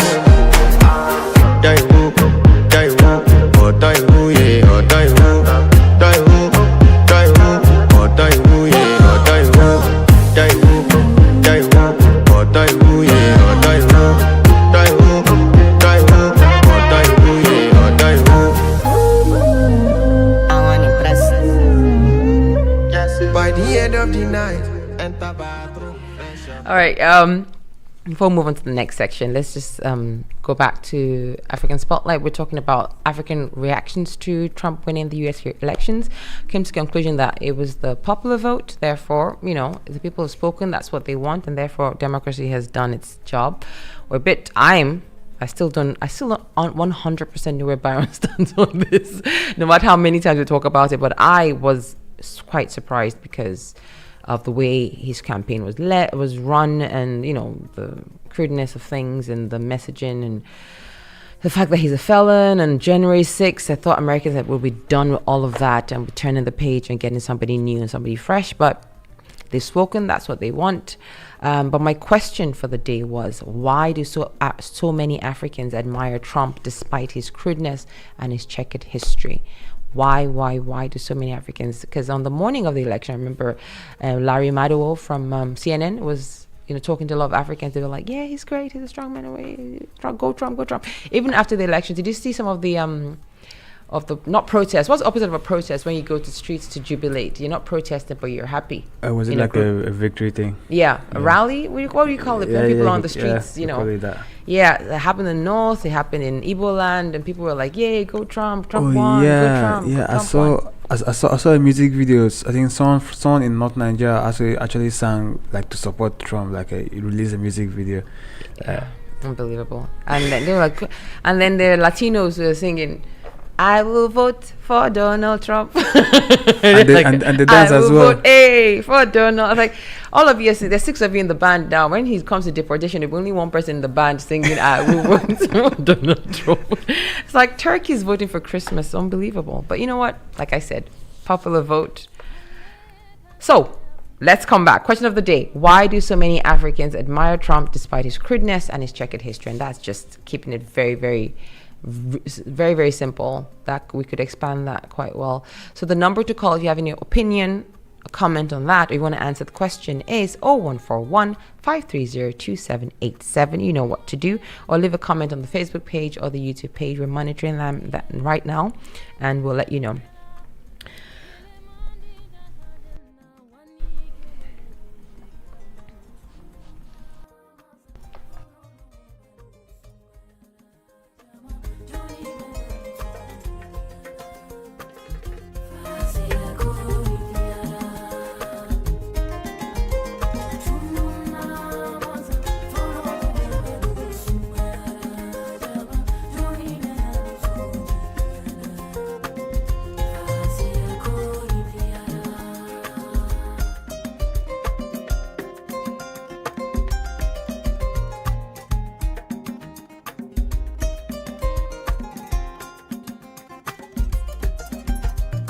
All right, we're back. Okay, let's move on now. We are going to talk about the Commonwealth Summit that happened a couple of weeks ago. We were planning to talk about last year, but we didn't get around to it, but it's still pertinent. So, it's our Have You Heard segment. So this week we're asking, have you heard about the Commonwealth Reparations Dialogue at the recent summit in Samoa? Did you hear anything, Baron? No, I didn't. Okay, let's find out more. So Commonwealth leaders have agreed that the time has come, quote unquote, for a conversation about reparations for the slave trade, despite the UK's desire to keep the subject off the agenda at a 2-day summit in Samoa last week. A document signed by 56 heads of government, including the UK Prime Minister Sir Keir Starmer, acknowledges calls for discussions on reparatory justice for the abhorrent transatlantic slave trade. The statement says it's time for a meaningful, truthful, and respectful conversation. Sir Keir said that there had been no discussions about money at the meeting, and the UK is very clear in its position that it would not pay reparations. The UK has faced growing calls from Commonwealth leaders to apologise and pay reparations for the country's historic role in the slave trade. Reparations for the benefit of those who suffered as a result of slavery could take many forms, from financial to symbolic. Ahead of the summit, Downing Street had insisted the issue would not be on the agenda. Speaking at a press conference on Saturday, Sir Keir said Commonwealth leaders had had a positive 2 days in Samoa and downplayed the prominence of reparations at the summit. And 2 weeks ago, Chancellor Rachel Reeves told the BBC that the UK would not pay reparations for slavery. Before the statement was released, the leaders' conclave, where Commonwealth prime ministers and presidents meet without advisors, went on for about 6 hours. Half of the art of diplomacy is to keep things you want to talk about being talked about, so keeping the conversation going, even if the prospect of imminent change is unlikely. Okay, so for those who think the time has come for countries like the UK to face up to its past, the communique allows them to say the conversation continues. However, the Prime Minister did appear to have to leave the door open for further discussions about some form of reparatory justice, saying the next opportunity to look at this would be at the UK Caribbean Forum. Frederick Mitchell, the Foreign Minister of the Bahamas, said the leaders hoped to have come up with a comprehensive report on the issue to be held at that forum by next March. Challenged on whether the wording of the joint statement was too vague, he said, behind the language, an attempt to go in a particular direction. Diplomats have said they expect reparatory justice to be a central focus of the agenda for the next Commonwealth Summit in 2 years' time. Last year, a UN judge said the UK likely owed more than £18 trillion in reparations for its role in slavery in 14 Caribbean countries. That's not even counting Africa. Where reparatory justice could also take the form of a formal apology, educational programs, or public health assistance. And one person who supports the reparations is the incoming Commonwealth Secretary General, Shirley Botchway, who was appointed 2 Fridays ago. She's currently serving as Ghana's foreign minister and has also backed the drafting of a Commonwealth Free Trade Agreement. She says work indeed lies ahead. So, Baron, do you think they're just kicking the can down the road? So, if they're not discussing money, it's good that they're having, considering other approaches and other options. But still, African countries, Africans, they want to see money. They want to see money. So, because what happened is that after slavery has ended, okay, so Britain ended slavery, the slave trade, sorry, not slavery, the slave trade. There was still the trade. People were still smuggling people across the sea to the Americas and all that, but they voted and they stopped the slave trade and were monitoring the waters and all of that. But slavery continued for another 100 years or so, almost 100 years. Slavery itself continued before slavery was abolished. And everybody in the Caribbean and the Americas, they all took their time. Slavery was not abolished at the same time in all these countries. They were abolished in different times. Now, in a country like Jamaica, for example, when slavery was abolished, the white slave owners and plantation owners were reimbursed by the British government. Yeah. Lots and millions of money for losing the business. So yes, they agreed to end slavery, but that meant their free labor would end. So the British government gave them money to say sorry about it, which is insane. But it happened. It was a thing. And then for all the free labor, all the years of suffering and pain and all the labor, because slavery in America was hard. Slavery in the Caribbean was barbaric. It was, you can't compare the two. I must say, slavery in the United States was horrible and torturous and horrific, and families were separated, and people worked from morning till night with no, almost no rest and for free, and it was horrible. But in the Caribbean, the conditions they were in, the landscape itself, the humidity, the type of crop they were harvesting. Yeah. Oh wow, the lifespan of a slave was very, very short. And there was also a lot of dehumanization, degradation. A lot of horrible things happened in those 400 years, from 1600s to 1800. A lot of horrible things happened, okay?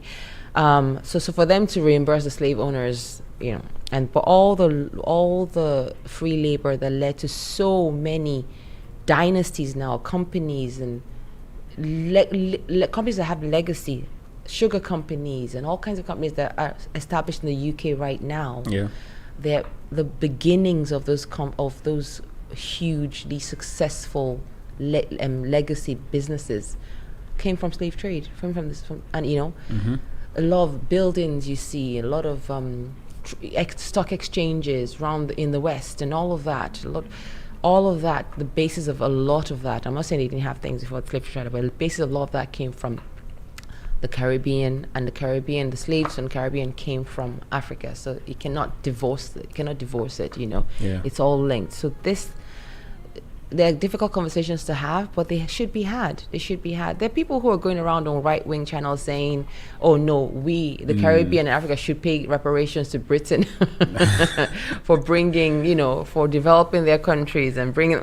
Yeah, it's a distraction. The Uncle Tom's them. It's a distraction. So it's a distraction.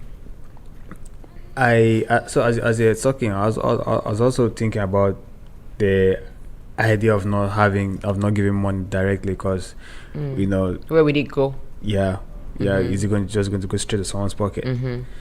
So the idea of having maybe scholarship or some kind of sponsoring training for people from African countries or Caribbean countries as well, or just going with the help of the government to develop certain areas for the people.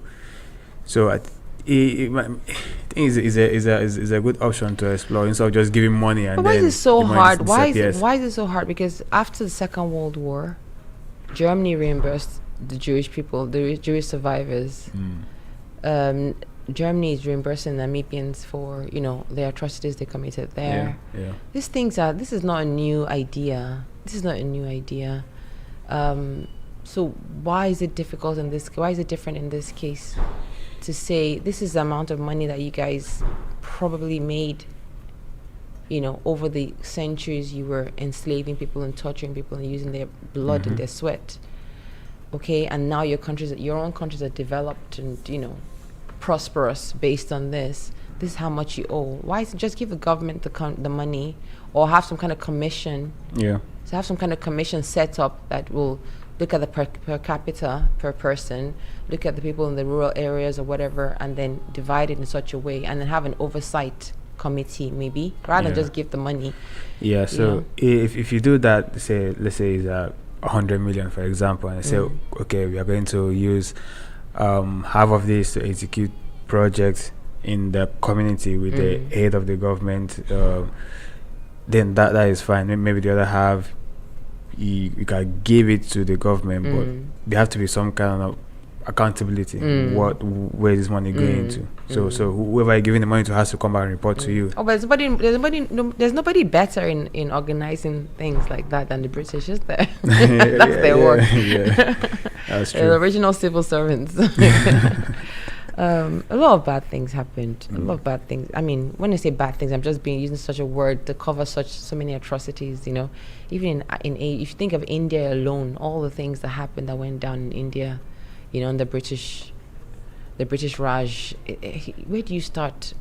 From with reparations? Yeah. And for those things, it shouldn't even be a concern or a topic. Just bite your tongue, please. It's one thing to say you're going to pay or not going to pay, but for you to say it shouldn't even be a discussion, no. And I think I'm happy that the Commonwealth, the commission, they stayed on topic, and they made sure this was on the agenda, and they talked about it and they spoke about it. So That's progress. But to me, saying that they're going to talk about it again in 2 years' time, what if in 2 years and they're going to talk about it in 2 years' time? Again, talk about keep and just keep. postponing it. And now that Kemi Badenoch is, if she happens to be in power at any point, she'll be like, reparations. No, Okay. because Britain is amazing and nothing happened. And in fact, how dare you speak of it?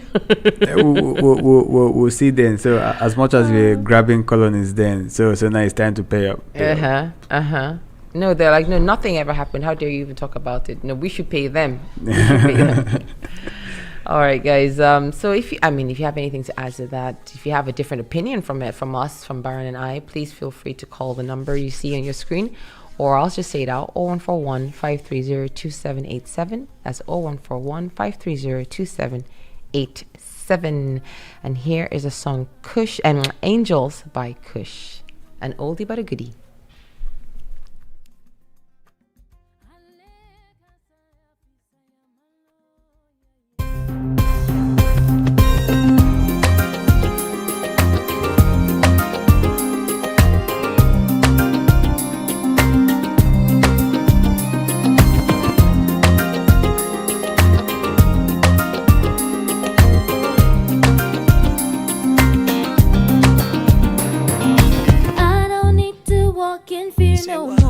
No anxiety no more, 'cause the one who holds me is strong. Yeah, I don't need to hold my breath in fear, 'cause I know that he is near, my refuge and my fortress. 'Cause I'm surrounded by fire, surrounded by fire, surrounded by fire. 'Cause I'm surrounded by fire, surrounded by fire, surrounded by fire. Feeling the angels by my side, on the left and on the right, my garrison around me. If you wanna know why angels are so real, look in the word and you will see. It's gonna be alright, yes it will be. I used to be tormented by the fear that I lose my life, but then he came along and rescued me. You don't say. Used to get the fever, but no more. Now we really know the score. You know And I know that we can be free, free. 'cause I'm surrounded Yeah, yeah, yeah, by yeah. fire, surrounded by fire, surrounded by fire. 'Cause I'm surrounded Yeah, yeah, yeah, by yeah. fire, surrounded by fire, surrounded by fire.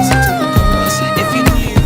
Feeling the angels by my side, on the left and on the right, my garrison around me. Garrison around me, Know why yeah. angels are so real. Look in the word and you will see. It's gonna be It's alright. gonna Yes, be it will alright.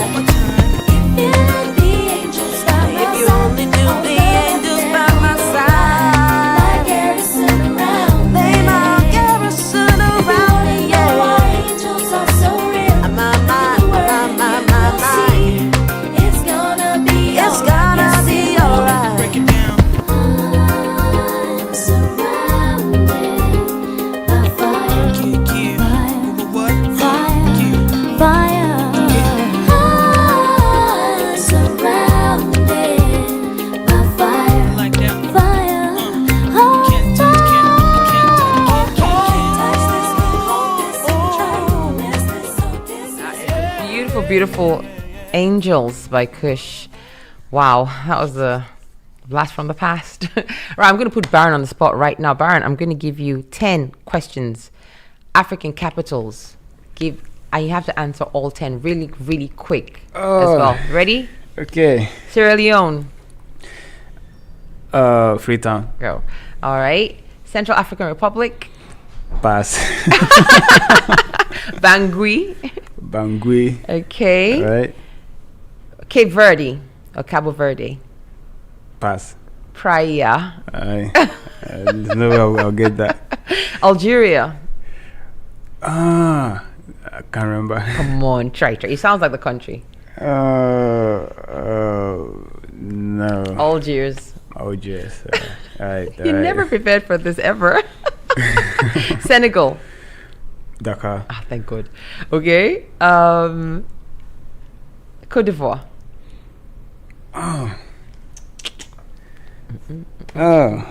Forgotten. Yamoussoukro. Yeah. Okay. That one I always forget, actually. Guinea. I remember there are different kinds of guineas. Guinea, yeah. Just the Guinea. regular Guinea. Is it Guinea? No. Conakry. Conakry, yeah. Guinea, Conakry, yeah. Guinea, Conakry. All right. 3 more. Lesotho. Pass. Maseru. So Lesotho is inside South Africa. Yeah. It's surrounded by South Africa. Yeah. Maseru. All right. 2 more. Malawi. You know this one. It starts with L. Forgotten. Lilongwe. Lilongwe. And finally, Angola. Pass. Wait. You know it. Wait. Is it in Portuguese? No. Not really. Okay. Luanda. Okay, there's no way. All right, I'm going to cross that. I'm going to give you European capitals quiz. And if you get more, I'm going to come over there. Let's try it. All right, here we go. European capitals quiz. 10 questions. Not even 5. 10.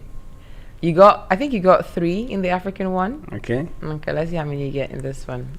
All right, let's start. Ukraine. Kiev. Okay. Greece. Is it Athens? Finland. Pass. Helsinki. Helsinki, yeah. All right. Poland. Is it Warsaw? Okay. Yes, it is. Liechtenstein. No, pass. I think it is Vaduz. Yeah. Georgia. Georgia is near Russia. Is it Tbilisi? Oh, okay. Eh? Yes, it is. Yeah. Austria. Austria. I can't remember. Pass. Vienna. Vienna. Hi. 3 more. Armenia. No. Armenia is Yerevan. Luxembourg. No, pass. Luxembourg is so small that Luxembourg capital is Luxembourg. Okay. All right. 1 more. Monaco. How have I not? No, I don't know. Monaco is so small that Monaco is the Monaco. capital of Monaco. Oh. Yeah. All right. So you got everything except maybe 3. So that's not good odds. Yeah. You know more about European capitals than African capitals. Yeah. I think I've probably been to more European countries than That African countries as well. that does not mean anything. I've never been to Asia and I can name every capital in Asia. Every. So I think so. I think so. You can quiz me if you like. All right, let's go. Let's see 5. Bangladesh. Bangladesh is I know it. It starts with a D. Am I wrong? Bangladesh is Banjul. Is it? I'm not even sure. Dhaka. Yeah. How about Mongolia? No one ever gets this. Mongolia, Gobi? No. What is it? So it's very, very complicated. It's like Ulaanbaatar or something like that. Oh yeah. Yes. Okay, let's try one more. Why are you going to obscure ones now? Why you not going for the one everybody knows? I mean, you're asking about Central African Republic. Okay. Okay, one more. Okay. Okay, let's see. Myanmar. Yeah. Burma would be. What is wrong with my brain? Is not working today. The capital of Burma is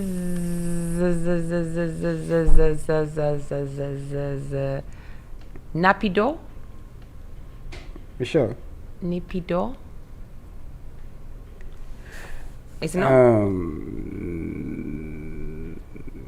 Yeah, that's right. Naypyidaw. Naypyidaw. Right? I still say Burma. Do you know? fair. I know it's That's Myanmar, fair. but I still say Yeah. Burma because when you grow up with something, it's hard to change it. Like Cote d'Ivoire, Ivory Coast. Sometimes Yeah. I forget and I Yeah. say Ivory Coast. All right. Oh my God, 2 minutes to go. That's our show, guys. I hope you had a wonderful time with us, and I hope you were like shouting out the answers to those questions at home or in the office. I'm sure all of you probably did much better than Baron and I did. But I'll still beat you in an African capital quiz. Okay, Yeah, Baron. probably. But Baron, do better so next time you can, be on the ball. Apart from that, guys, we had a wonderful time. Thank you so much to Joy Stephen for joining us today. Very inspirational young person, and we can't wait to see where she goes in the future. And well, Trump won. He won with everything. He won, and everything else was talked about today. I hope you guys had a wonderful time. We cannot wait to see you next week. We'll be back with more news, interviews, history, politics, and everything in between. Until then, stay proudly African. And this time is Byron's request for the play out song. See you next week. Bye.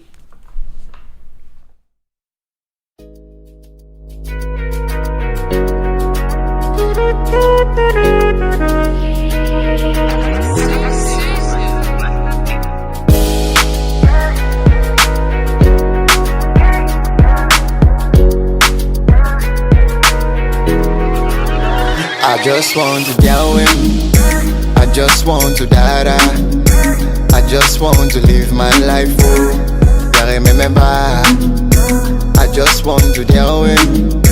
I just want to die. I just want to live my life. Oh, yeah, remember. I feel sene do sorrow. Talk of kind one babies. They ain't no gon' what can me say this? But some falling 440, he do it to what? He go on the media, he go income around Medi. He want Hennessy, kiss he want JD. Now we do this on the daily.